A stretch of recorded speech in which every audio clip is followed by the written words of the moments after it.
Hi friends, welcome to our channel Jiva Thoughts. ഇന്നൊരു അടിപൊളി ഇഡ്ലിപ്പൊടി recipe ആയിട്ടാണ് വന്നിരിക്കുന്നത്.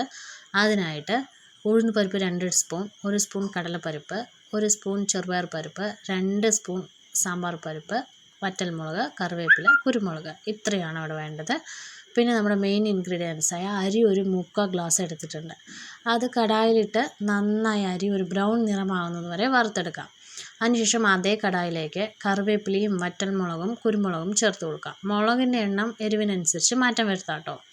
അത് നന്നായി വറുത്തെടുത്തതിന് ശേഷം ബാക്കി വരുന്ന പരിപ്പ് ഐറ്റംസ് എല്ലാം കൂടെ ചേർത്ത് ലൈറ്റായിട്ട് വറുത്തെടുക്കാം.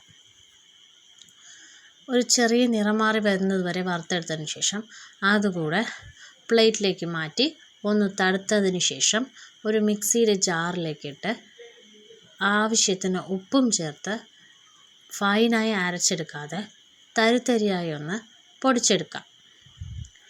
ഇതിൻ്റെ കൂടെ വെളിച്ചെണ്ണയോ നെയ്യോ ചേർത്ത് കഴിക്കുന്നതിന് അപാര രുചിയാണ് കേട്ടോ. ഇതുപോലെ 2 സ്പൂൺ ചേർത്ത് വെളിച്ചെണ്ണയിട്ട് കുഴച്ച് കഴിക്കാം. നെയ്യാണെങ്കിലും നല്ല രുചിയാണ്. റെസിപ്പി ഇഷ്ടമായ ഷെയർ ചെയ്യണേ.